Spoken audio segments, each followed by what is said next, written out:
Communication on networks is done through data transfer or a transmission, a digital transmission, okay? And basically what's happening, it's a physical transfer of data. You know, it could be digitized analog signal, which we'll talk about a little bit, or it could be into a digital stream.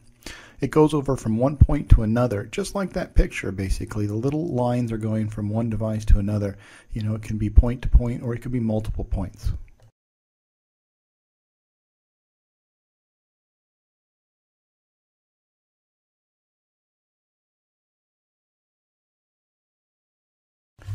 A computer network is a group of computers basically connected together, and they're linked.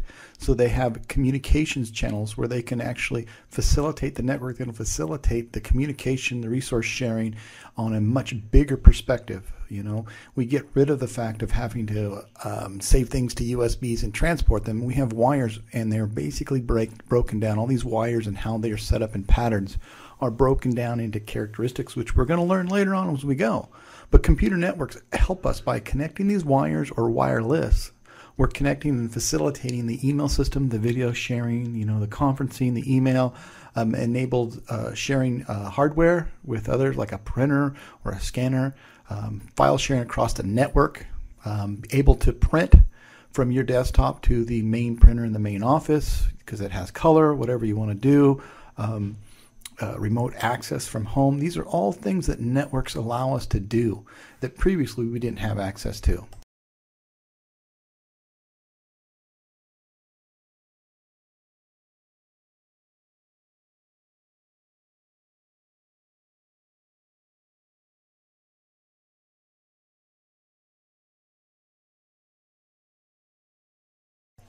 Networks are typically broken down into 4 areas. 3 are the most commonly used: the local area network, the personal area network, and the wide area network. As you get into bigger businesses and bigger corporations, you'll hear it, metropolitan area network. It's similar to a local area network. We'll start at the bottom, work up. On a LAN, but it spans an entire city or campus. So it's on a large scale. Usually, until you get into a big company or a government agency, you're not going to hear that talked. A wide area network basically is not limited geographically, okay? So what it basically does is it's a WAN connects different smaller networks together like a LAN or a MAN, and a LAN's at the top. So the local area is limited geographically. So it's within a building, it's in a laboratory, it's an office. So let's say all the computer labs are connected together. Internally, each computer lab has their own LAN, but once we get going from one building to the other computer lab building, you're going to notice that that's going to have to go out on a WAN. So WAN is a big it connects bigger and smaller LANs, even personal area networks such as a computer network used just to do basic stuff at home or in a small office. So if you look at it, we have these personal networks, okay? And in some cases, we do have a MAN, okay? And then they're going to be connected. So if you're in one building, you want to communicate with somebody else, you're going to go through your LAN onto the WAN and into another LAN. So the big key here is LANs are limited.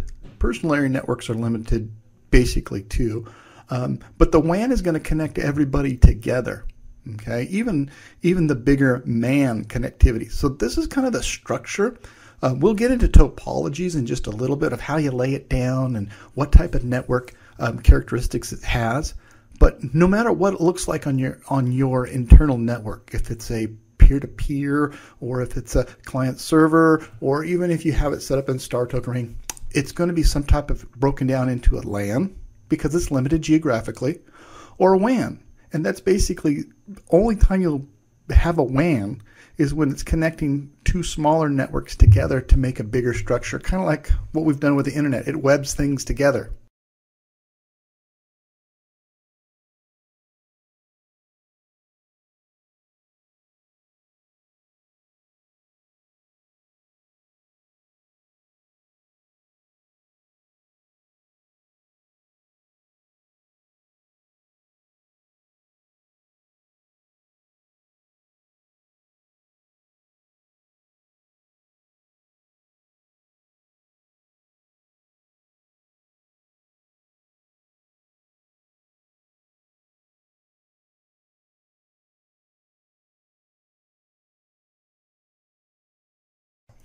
All right, now we're starting to get into the architecture.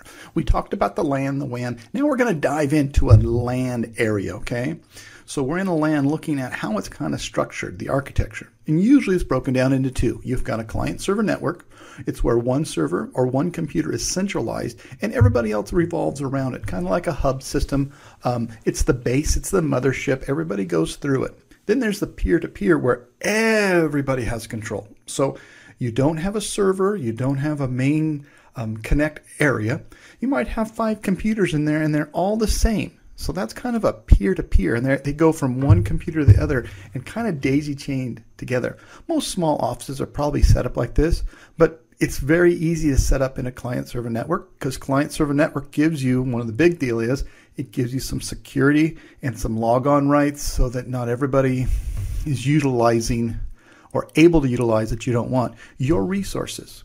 So the network architecture, once you get into LAN, can kind of be broken down into, does it have a server or it doesn't? If it doesn't have a main server, meaning the big mothership, somebody that kind of sets the rules like a principal of an elementary school, it's probably a peer-to-peer network.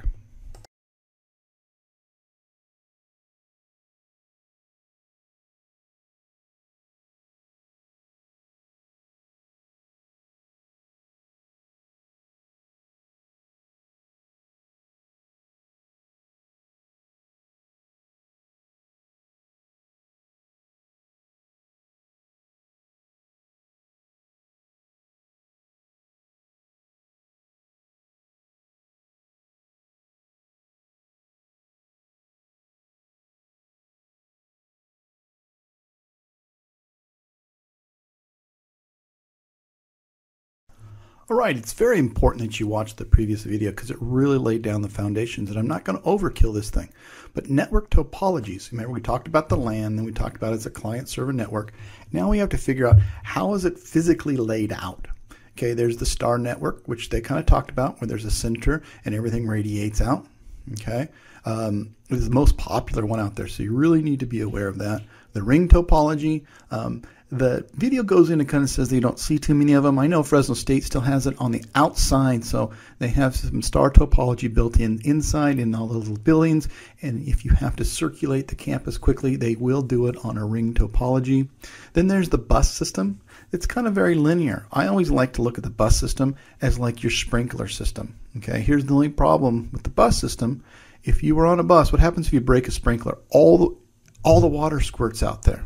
Okay, and then as you go down the line, there's no pressure. So that's the problem with a bus network. If one person at the beginning is sucking all of the bandwidth, let's say, Comcast is kind of set up in a bus topology at the home level, not at the business level, but the home level. So if you live on a street and there's somebody sucking the bandwidth, now they have ways to keep this from happening, but let's say they're watching videos and there's 20 computers in there and they're all watching videos, and you're at the very end of the line of the bus, your bandwidth is going to be slow. The latency is going to be bad, meaning it's going to slow down and you're going to have problems connecting. Okay? So it's very important that you watch that video, that you understand the topologies, how they physically are laid out on the cabling and the wiring, and how it structurally works.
Okay, now we're going to look at some standards. We look at the layout and we talked about token ring, okay, or the token structure or the ring structure. Now we're going to talk about the internal, okay, lay the line down in the line, what type of communication, the protocol, the rules of the road, including the guides, the regulations, the characteristics. These are all in the network protocol. How fast, the data transfer, are there collisions, all this stuff. And some of the big things we're going to talk about are Ethernet and token ring, okay, and then there's the TCP/IP that we talked a lot about in networking. I'm not sorry, in the not the networking, but in the internet chapter. But Ethernet is very popular. But the problem what's going to happen is it's usually set up on twisted pair, and and they work together, but there's collisions on the line. You're going to see some videos talking about it here. And it's kind of like a chaos system. They send information out, and they wait to see, did you get it? Okay, but you got to understand that when we send information out, we don't send it like a Word doc. It takes the Word doc and divides it up into packets, very small little packets, 3, 4, 5, and it ties your IP address, which we talked about in the network, and your physical NIC card, which we're getting ready to talk about, and it puts it on each one of these packets, and it sends it out. And if it doesn't get an acknowledgement saying it received the packet from the desk where it's going, it just sends it again, because what happens, it's so chaotic and there's collisions all over the place. In this lecture, at the very last video, it's kind of a comical video, but it does a good job of describing the whole entire network and traveling on data throughout the internet.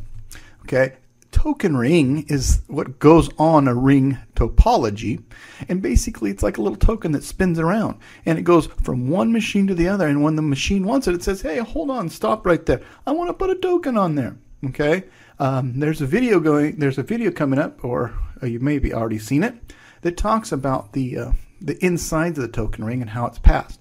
And there's not a lot of collisions, but it can be slower because it's not chaotic. Okay, it's one at a time, move to the left, let's go. Okay, and the TCP/IP, again, it's like your address.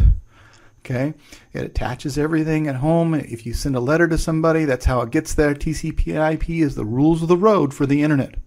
It takes your IP address, puts it in there, packages it up. Make sure you know what an IP address is and how it's divided up. You should know it after the network or after the internet chapter, and we go from there.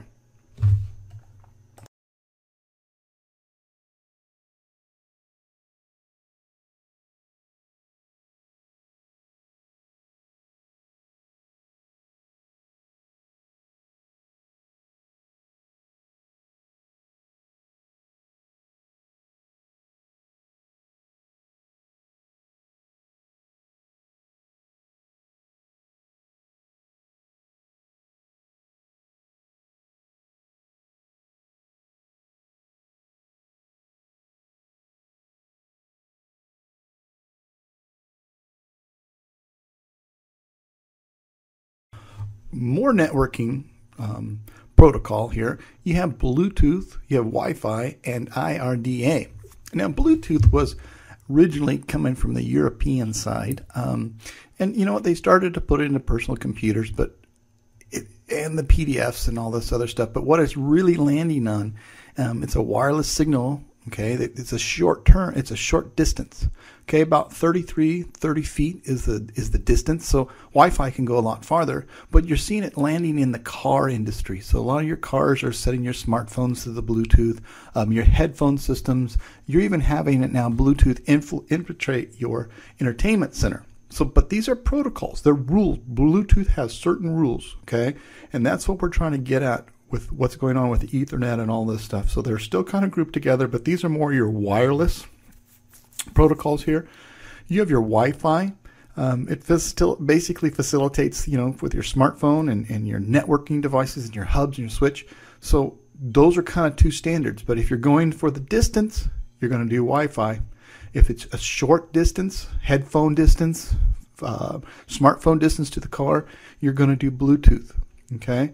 IRDA, basically that's the one. It's the basically point and shoot principle. Most remote controls, they still have it around in that. It's the deal. When I was young, if my sisters would have the remote control and I couldn't get a hold of it because they were all bigger than me, I would take my hand and cover the front of the TV where the little window, red little window was, and the remote control wouldn't work because it was a line of sight. Okay, so devices such as that. In my traditional classroom, I have a clicker that advances my slides, my PowerPoint slide, and it uses an IRDA. It's a line, it's a point and shoot. It has to see a window, and it is for short distance as well.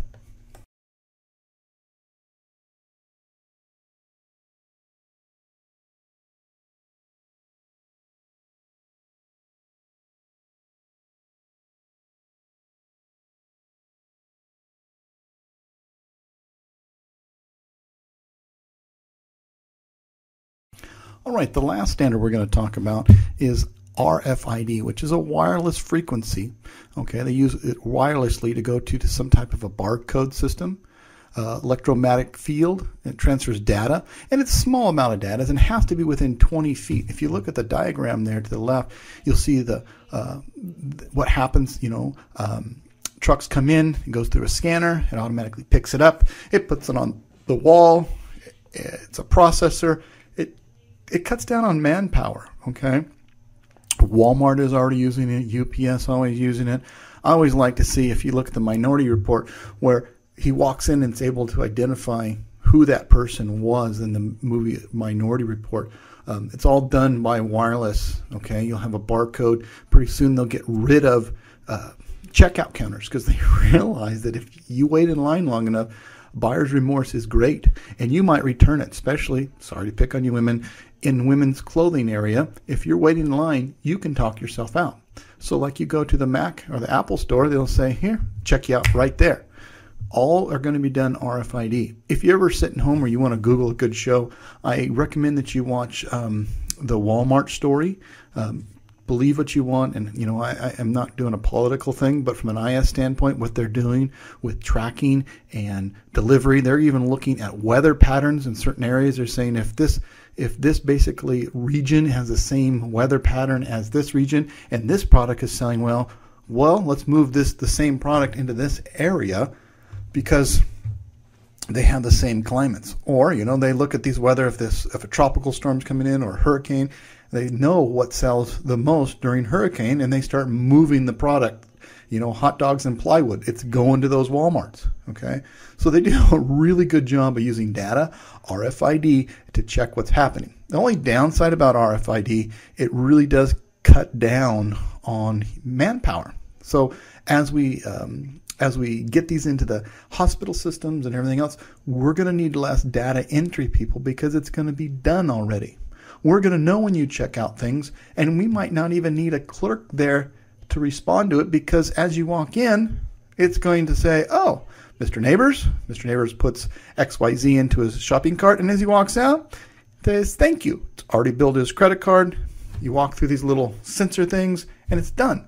But at the same time, they can say, hey, Mr. Neighbors is probably 30 years old, which I'm not, but that's great if you think that.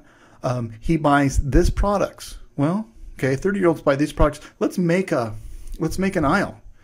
Every time somebody buys Pampers, they buy this. So why not put them together? And in one of my weird brain ideas, at some point, you might turn down an aisle and they're able to make the products that you want right on that aisle. All of a sudden you're like, wow. It's like Amazon. Have you ever been shopping on Amazon, and on the right-hand side, all the products that you've been looking at, you're like, wow, how'd they know that I wanted a Traeger barbecue? It's right there. Okay, they're identifying this all through radio frequencies and data.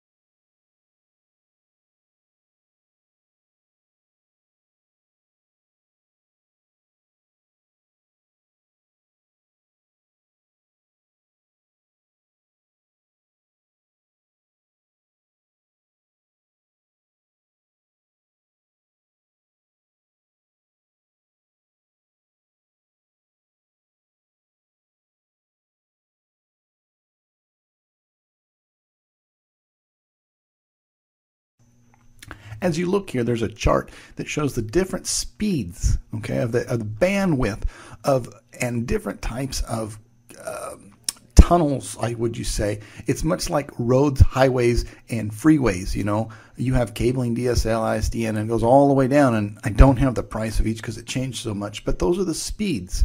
So if you have, I live way out in the country and there's 5 people that live by me. We have a very tiny road. Okay, I can lay across it and reach both sides. However, if you're by Fresno State or you're on Herndon and Willow, that needs a huge road. So as a business person or an IS person or maybe managing a business, you're going to have to decide, okay, what type of size of a line do we need for my business? We don't want to overkill it.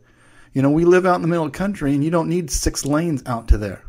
However, you don't want to undercut it. So these are all decisions you have to make because they all have various digital speeds. Okay, so take this into consideration. Find out how much traffic you're going to have, and you might be the one in charge of this in your business. Okay, if you're not, you need to, and I should say this a lot in my videos, you need to understand it because you're going to have somebody underneath you that's going to make some decisions.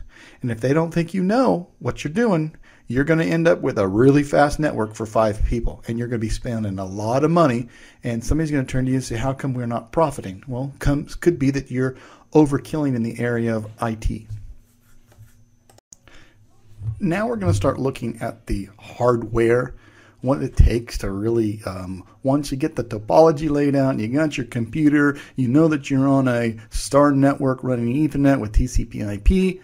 Well, first off, in your computer, you need a NIC card, okay? And you see in the image right there, it basically enables you to start sending information. Your IP address is inside your computer, but there's a physical address that are on each NIC card. And when you send information out from this NIC card, your physical address and your IP are put on each packet. So that's basically how you can identify you. So like I always say in my live classes, and I'll say again now, you're not invisible on the internet. These devices all map everything. They know where you are, what time it's sent. Even if you delete it on your computer, it can be tracked back to you. In there, okay, once you get these little Ethernet cables, twisted pair, going down into your star network, they usually go into a hub and a switch or router. Let's talk a little bit about hub and a switch. Basically, it's a device where all your computers can plug into. It's a central point, okay? It's kind of like the middle of the network. But the hub and switch are basically kind of, they're dumb. All they do is plug in and they just say, pass on, there you go.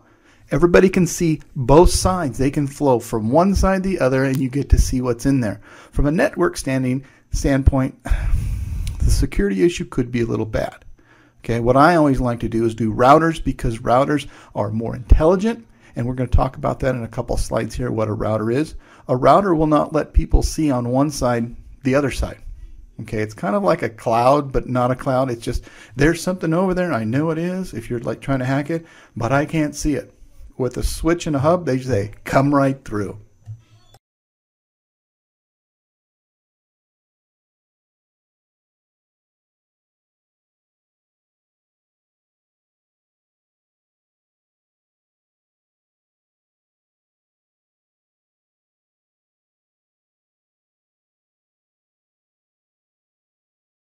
Some other devices that are out there, again, I mentioned the last thing, a router.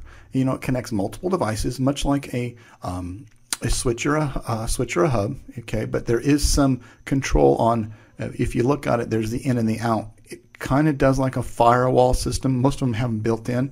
It doesn't allow people to see past them like the hub and the switch does. Now, a wireless access point, basically it controls and allows you to disperse your wireless signal, okay, or your data among other wireless devices.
Now, if we look at those physical wires that are laid out over the LAN in a star network using TCP/IP, Ethernet.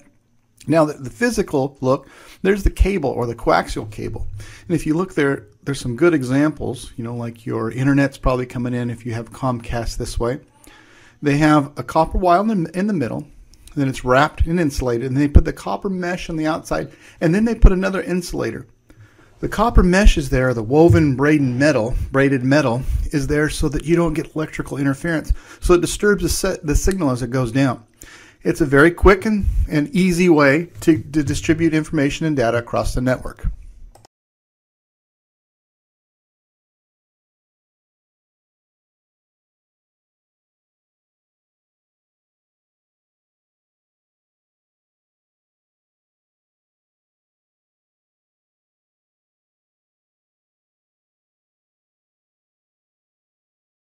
Ethernet usually uses twisted pair. If you look down there at some of the examples, there's actually 8 wires that are braided together to make 4.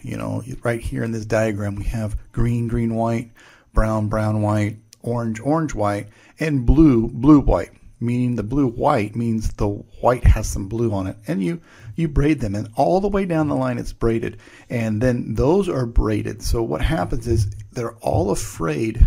Networking structures or twisted pair does not want data to be compromised. So if they lay next to each other all the way down, data could get confused because it's always running next to that same wire. By twisting it, it keeps it so it's not laying next to the same wire the whole time. You'll also see they're shielded and unshielded.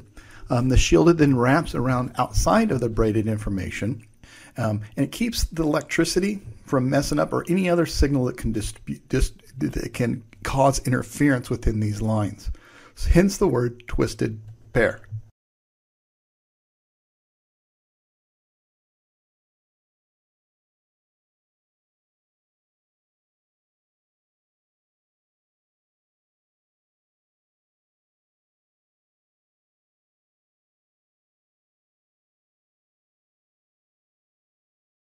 The last type of physical wiring or types of structures is the optical fiber cable or fiber optics that we sometimes refer to it. It's basically fine glass, really thin spun glass. They're down there shielded, okay, and you see there's a glass on the outside, and then these are all put together in wires and stretched, and it creates a very fast, okay, it's very fast. It's faster than the copper connectivity. Only problem is you don't want to bend it real sharply. Okay, you don't usually in the old days when it took a curve, it had to take a big curve because you couldn't break the glass. If you break the twisted glass, your network goes down. Okay, but it's an extremely high and fast rate of delivery.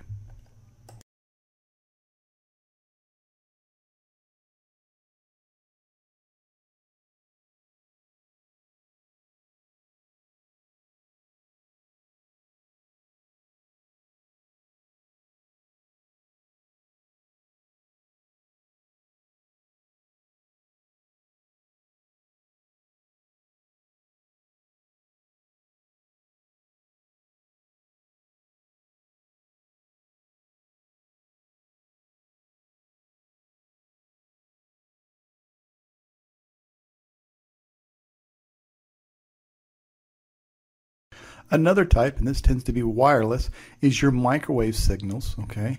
Electromagnetic spectrums that are sent across. Similar but different spectrums from your microwave. And you'll see later, there's some other technologies. The next slide, you're going to see a video on the Loon project from Google. Very, very interesting in where we're going in space with our connectivity to networking.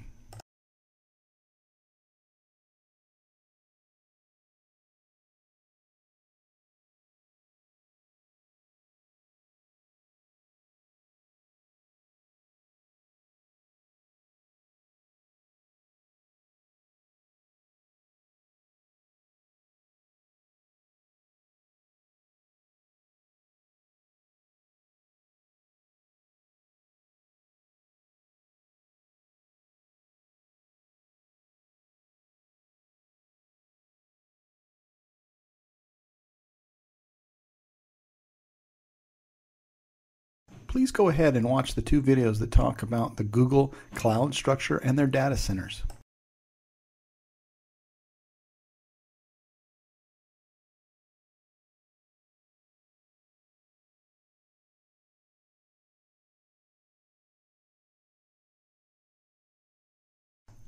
All right, transmission media basically carries one or more communication signals, okay?